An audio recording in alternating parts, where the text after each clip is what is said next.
बिस्मिल्लाहिर्रहमानिर्रहीम, अस्सलाम वालेकुम वरहमतुल्लाहि वबरकातुहू। उम्मीद है कि आप ठीक ठाक होंगे। मेरा नाम है वकास मीर। आज बात करना चाहता हूँ इस्लामिक स्कूल के बारे में।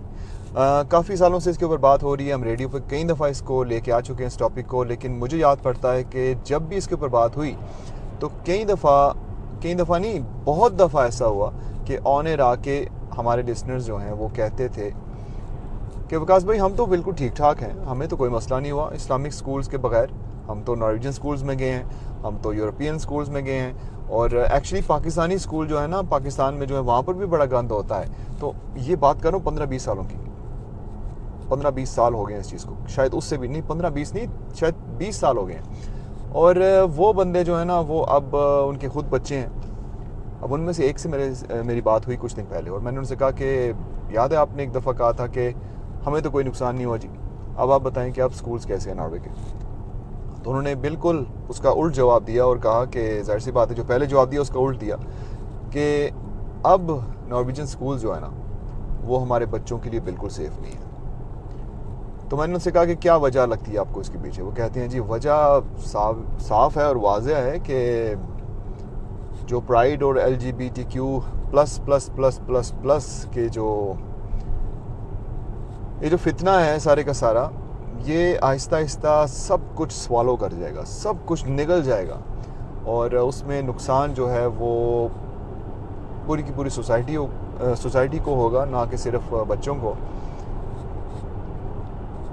तो मैं ये सोच रहा था कि उसके बावजूद अभी तक इसके ऊपर काम क्यों नहीं हुआ। वेल, एक्चुअली काम हुआ है इसके ऊपर कुछ लोगों ने बहुत मेहनत की है। वो जब आगे अपने ये फॉर्म्स वगैरह बेचते थे गवर्नमेंट को, तो नॉर्वे के कुछ ऐसी पार्टीज़ हैं जो कि इतनी ज़्यादा खुश नहीं है इस्लाम से। वैसे ही उनको मसला होता है, उनको उनका वोट बैंक ही ये है कि जो बंदे इस्लाम से डरते हैं उनका। तो उन्होंने हमेशा ना की, और सैडली हमारे कुछ पॉलिटिशियंस भी इस तरह के यहाँ पर हैं, पाकिस्तानी, उस टाइम की बात कर रहा हूँ, जो कि इसके ऊपर इतनी ज़्यादा बात नहीं कर पाए क्योंकि मेजॉरिटी नहीं होती थी, माइनॉरिटी थी। आप एक बंदे हैं, बाकी सारे 10-15 बंदे हैं, तो आप क्या करेंगे उसमें। तो मैं तो कहता हूँ कि पॉलिटिक्स में बंदा तब जाए जब आपके पास एटलीस्ट आपकी सोच वाले कुछ बंदे हों। जाना चाहिए, वैसे भी जाना चाहिए, लेकिन किसी हद तक आपको इतना तो पता होना चाहिए कि जब आप जाएंगे तो आप कुछ कर नहीं पाएंगे सिवाय इस चीज़ के कि आप आवाज़ उठाएंगे। तो आवाज़ उठाने का फ़ायदा क्या, जबकि उसका फ़र्क नहीं पड़ेगा आपको। आप कुछ लोग इससे भी डिसएग्री कर सकते हैं कि आवाज़ तो उठानी चाहिए, तो आवाज़ उठाएं जाके, लेकिन इसके अलावा भी बड़े काम हैं।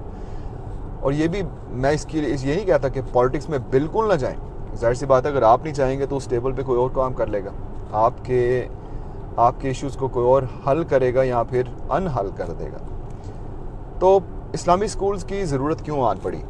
मैं समझता हूँ कि ज़रूरी नहीं कि आप उसको इस्लामिक स्कूल ही कहें, आप इस्लामिक किंडरगार्टन ही कहें, आप उसको कोई और नाम दे सकते हैं। क्योंकि आप ये तो हमें याद रखना पड़ेगा कि मुसलमानों के लिए कवानीन और हैं और क्रिश्चियंस और यहूदियों के लिए कवानीन बिल्कुल और हैं। ये तो हमें मानना पड़ेगा, और अगर हम इसको नहीं मानेंगे तो हमसे ज़्यादा बेवकूफ़ कोई हो ही नहीं सकता। इस वक्त नॉर्वे में यहूदियों के स्कूल्स भी हैं, क्रिश्चियंस के भी हैं, बाकायदा उनके नाम अंदर हैं उसके कि ये क्रिश्चियन स्कूल है, ये यहूदी स्कूल है। लेकिन मुसलमानों का स्कूल होते ही इनके पेट में दर्द शुरू हो जाएगा। ये तो हमें मानना पड़ेगा सबसे पहले, ठीक है। अगर इसको आप ऑब्वियसली इसके ऊपर अगर आप सोचेंगे कि नहीं ऐसे नहीं होता, तो फिर आप ये डिस्कशन में आप आए ना।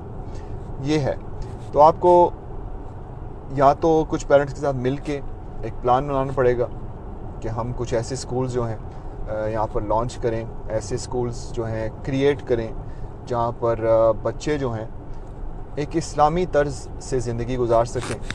लेकिन उसके लिए मैं समझता हूँ कि सबसे ज़्यादा ज़रूरी चीज़ ये है कि आपका घर का जो माहौल है वो भी इस्लामी होना चाहिए। अब घर में बॉलीवुड की फ़िल्में चल रही हों और बच्चा जा रहा हो ऐसे स्कूल में जहाँ पर आप समझते हैं कि उसकी दीनी तरबियत हो रही हो, ये एक टोटली मुनाफिकाना टाइप का सिस्टम हो जाएगा। मुझे याद है कि एक दफ़ा एक कारी साहब से मेरी बात हुई, तो कहते हैं इसके ऊपर रेडियो पे बात करें कि जो बंदे आते हैं ना बच्चों को मस्जिद से लेने, वो ख़ुद भी नमाज़ पढ़ा करें, बाहर गाड़ी में ना बैठ जाया करें कि 10-15 मिनट में बच्चा नमाज़ पढ़ के आ रहा है ज़ोहर की। और वो ये भी कह रहे थे कि कई बच्चे कुरान हिफ्ज़ सीखने आते हैं और पढ़ने आते हैं, और जाते जाते उनके कानों में म्यूज़िक के हेडफोन्स लगे होते हैं और वहाँ से मस्ती से जा रहे होते हैं। तो ये भी एक ऐसा सिस्टम है जिसको घर से चेंज करना पड़ेगा, नहीं तो कोई फ़ायदा नहीं है कि इस्लामी स्कूल्स आप बना दें और वहाँ पर माहौल आप अच्छा कर दें, लेकिन घर से जो बच्चा माहौल लेके आए वो दूसरों को भी ख़राब कर दे।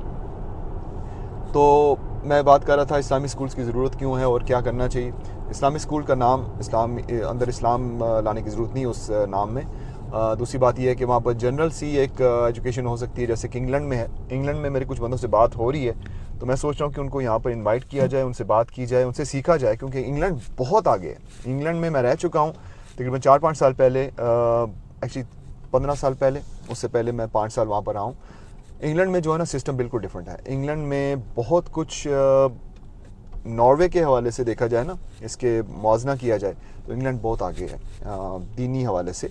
वहाँ पर मदरसे भी हैं, वहाँ पर मुख्तलिफ स्कूल्स भी हैं जो कि इस्लाम की तर्ज पे चल रहे हैं। मुश्किल है उनको, लेकिन चल रहे हैं। तो वहाँ से कुछ लोगों को लेके आते हैं, उनसे कुछ सीखते हैं, क्योंकि हमारे मुस्लिम माशरे में सबसे बड़ा नेगेटिव जो एक इशू है, जो फ्लॉ है सबसे बड़ी, वो ये है कि हम एक दूसरे से सीखना नहीं चाहते कि वो बंदा इस जगह से आया, वो यहाँ से आया। अब कई लोग इस पर भी डिसएग्री करेंगे, करते रहें, लेकिन मैं सिस्टम में रह चुका हूँ और देख रहा हूँ कि लोग जो है ना देखते हैं कि कोई सक्सेसफुल हो रहा है, सक्सीड कर रहा है किसी एक सेटअप में। अगर इंग्लैंड में कुछ ऐसा सिस्टम चल रहा है जो कि बहुत अच्छे तरीके से चल रहा है, तो खुदा के लिए उन बंदों को यहाँ पर लेके आएँ। बड़ी बड़ी मसाजिद, बड़े बड़े ऑर्गेनाइजेशन हैं यहाँ पे, वो इसके ऊपर काम कर सकते हैं। और यहाँ पर भी, नॉर्वे में भी कुछ स्कूल्स हैं जो कि सिर्फ वीकेंड्स पे होते हैं, और लेकिन ये काफ़ी नहीं है। और अगर आप ये कहें कि अगर ये काफ़ी नहीं, तो क्या पूरे 5-3 स्कूल होना चाहिए इस्लामी? हाँ, होना चाहिए, लेकिन जैसे मैंने पहले कहा, ज़रूरी नहीं कि उसके नाम में आप इस्लामिक रखें।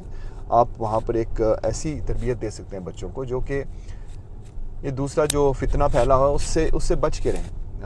बच्चों के लिए, बच्चियों के लिए एक ऐसा सेटअप हो जहाँ पर वो एक रिस्पेक्टफुल तरीके से आ सकें। उनके अंदर ये यूनिफॉर्म का भी एक बड़ा अच्छा कॉन्सेप्ट है वैसे, कि कपड़े सबके एक जैसे हों, क्योंकि ये एक पीयर प्रेशर का भी बहुत बड़ा मसला होता है बच्चों को।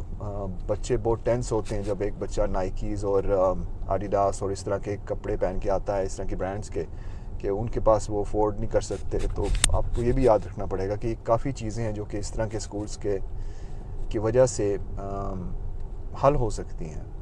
तो मैं समझता हूँ कि इस तरह के स्कूल जो हैं, इस तरह के किंडरगार्टन्स जो हैं, उनकी बहुत ज़रूरत है। क्योंकि इस वक्त नॉर्वे में रहते हुए मैं देख रहा हूँ कि किस तरह से हर जून को ये ज़ोर पकड़े हैं ये फितना करने वाले लोग जो हैं। और ये अगले साल, ये लिख के रख लें, यहाँ पे ये रिकॉर्डिंग जो है अगले साल को देखें, 2024 को देखें, और फिर आप देखें कि अगली जून को ये कहाँ से कहाँ पहुँच जाते हैं। ये बहुत आगे निकलेंगे और ये मजबूत से मजबूत होते चले जाएंगे। वो कंपनीज़ जो कि अपनी लोगोज़ जो हैं इनके कलर्स के मुताबिक चेंज नहीं करती थी, वो धड़ाधड़ कर रही हैं, और अगले साल शायद वो भी करें जो कि इस साल नहीं कर पाए। तो आपको ये जानना पड़ेगा कि अब से इससे ज़्यादा ज़रूरी वक्त कोई हो ही नहीं सकता इसके बारे में सोचने का। और दूसरा एक ऑप्शन ये भी है कि होम स्कूलिंग की जाए। इसके लिए भी कुछ पेरेंट्स डरते हैं कि घर में बच्चों को रखा तो क्या होगा। तो इसके ऊपर भी बात करेंगे इंशाल्लाह। अगले आने वाले कुछ वीडियोस में मैं बात करूँगा कुछ बंदों से, तो होम स्कूलिंग के बारे में कुछ सीखेंगे, क्योंकि नॉर्वे में ये इजाज़त है आपको, होम स्कूलिंग आप करा सकते हैं बच्चों को। तो अपनी दुआओं में याद रखिएगा, अपने बच्चों को अपनी दुआओं में याद रखिएगा, एक दूसरे के बच्चों को अपनी दुआओं में याद रखिएगा, क्योंकि एक बहुत ही नाजुक मोड़ से गुजरे हम, लेकिन हम इंशाल्लाह कुछ ना कुछ करेंगे।